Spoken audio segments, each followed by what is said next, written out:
Hey everybody, it's Eddie J on crypto, and now's where we get deep in today's topics.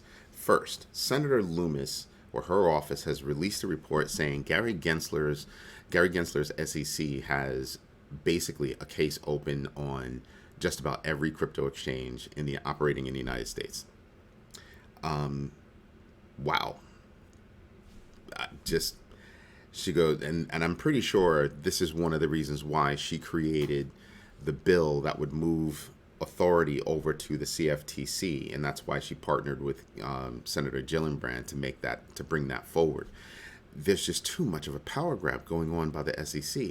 All this operation and all this heavy-handed movement, all the hypocrisy and the just backtracking and wrong moves. Just I think everybody's tired of it, and he's starting to wear thin on people's nerves.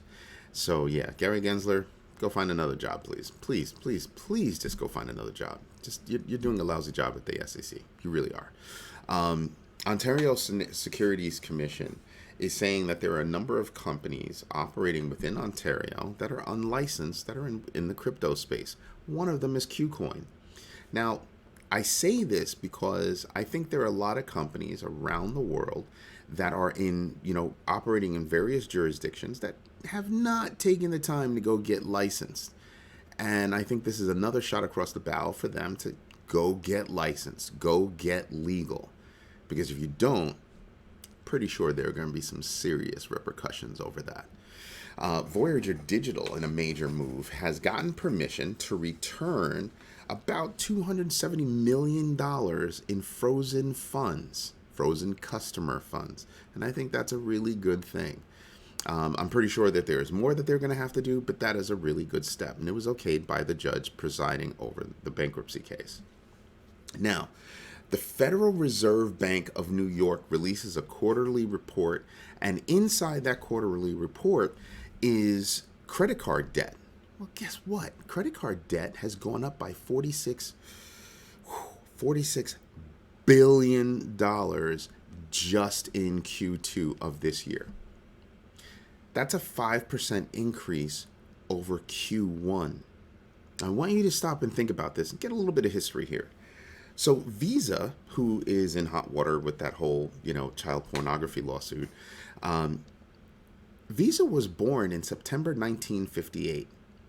And that's when the broad stroke lesson of living in debt was really brought forward, right? Oh, don't worry about not having the money, here, use a credit card, use a credit card, use a credit card. And I sit there and I just go, wow. The difference between a credit card and crypto is that you can't make a purchase in crypto unless your wallet has the digital assets in it. Enough digital assets in it to cover the purchase and the gas fees. Forced fiscal responsibility. Something we used to have back in the day that we don't have now because everybody lives on credit. Whether you're using a debit card, which is smarter because it acts more like cash, or if you're using a credit card.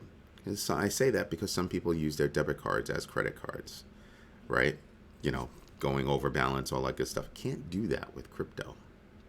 Just putting that out there for you, a little bit of a lesson, just saying. Block. Oh, let me return to that subject. Another reason to pay attention to that is, yes, there's a recession coming. And now that you know that there's $46 billion in debt being carried on credit cards, just, additional debt just in Q2, and only 5%, that's only 5% more than what's going on in Q1, that should tell you how much debt is being accumulated that will come to bear. Okay? Pay attention to that. So all of you people who've got money sitting on the sidelines waiting for things to happen, I'm sorry to say, but there are people out there that got money on the sidelines waiting for, the real estate, waiting for real estate to go bust so they can zoom in and buy things. Just all kinds of things, all kinds of debt that's going on. And you start to realize, yeah, it's coming. We just don't know how hard it's going to hit and how long it's going to be. Pay attention, please. Block reported $36 million in Bitcoin losses. They took an impairment loss on 36 million, not billion, million with an M. That does not compare to the almost $1 billion impairment loss realized by MicroStrategy. Still, Block also released that, hey, we also took a 6% loss in revenue. Now you sit there and you kind of go, is that really a big deal? Is that really going to impair their plans for the Cryptoverse? Not really. Not really. I don't think so. I think that, they're a natural on-ramp. I told you about how Gcash is doing it in the Philippines, how PayMaya is doing it in the Philippines, other companies are doing it around the world. MasterCard cutting deals in Argentina with Binance, Nexo in Europe to introduce easier on-ramping and easier use of digital assets. Well, Block is in that fast-moving, payment system as well, and it's something to pay attention to. I don't think it's going to hamper their plans, and I'm pretty sure they've got some big plans coming because Jack Dorsey, remember, has left Twitter to concentrate on Block. Now, speaking about, I believe in DCA, right? Dollar cost averaging is my friend. As things are still low, I'm still buying in. Guess what?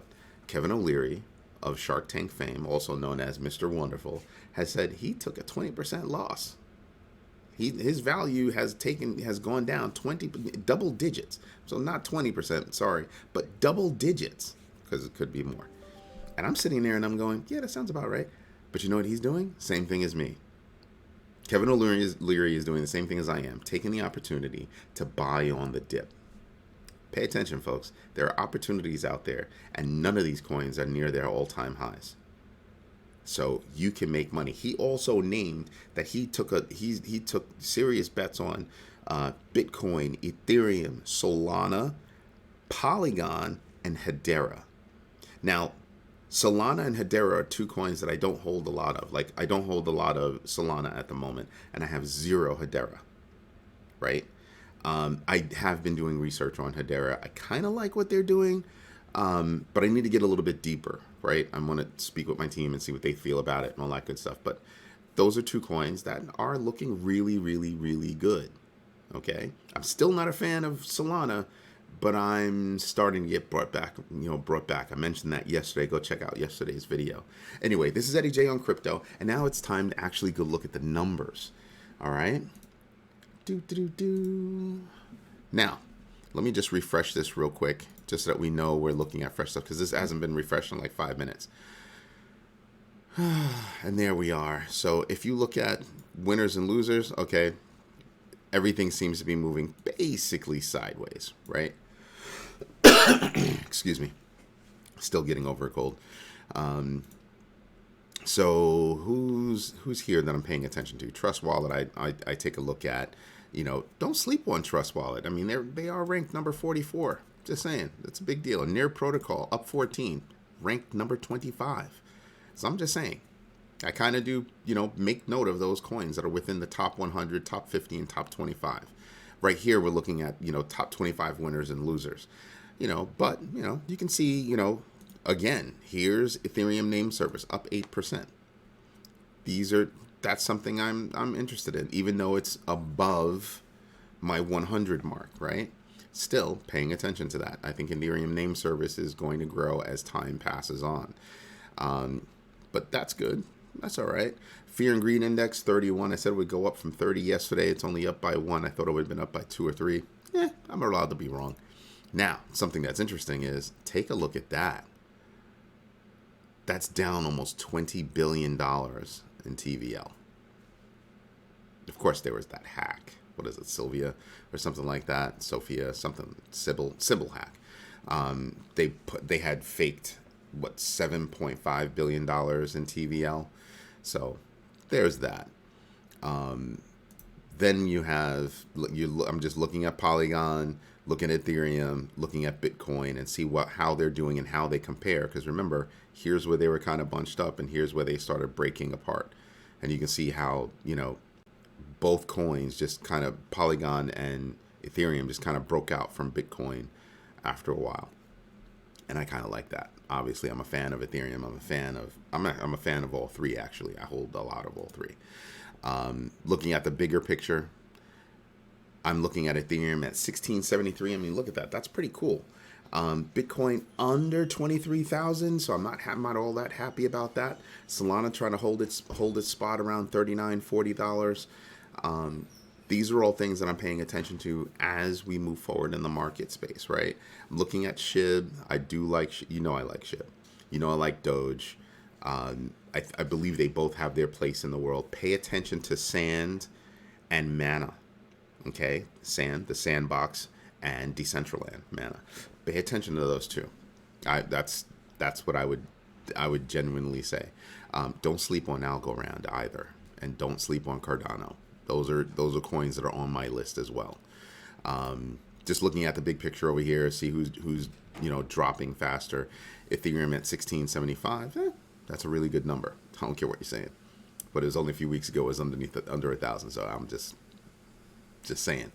I'm not happy, but I'm probably going to buy some more Ethereum, even though it's up at this number. I don't really want to see it dip again. And if it does, I will buy more. So that's something to pay attention to. Looking at Polygon, Polygon's actually, moving well. It's at 93 cents. 93 cents. I was trying to buy last night, but the wallet I was using happened to be Coinbase. I need to stop that. Wasn't playing nicely, and it just dropped down to 91 cents. Still up from the 89 cents, 88 cents that I was going to get last night. Something to pay attention to. Opportunity is opportunity. Now, are those couple of pennies going to bother me as we move forward? Not really. So I'm still gonna DCA later on today. Anyway, this is Eddie J on crypto. If you like what I'm doing, hit the like button, subscribe to the channel, and absolutely hit the notification bell so you never miss a video. Have a great day. Bye bye.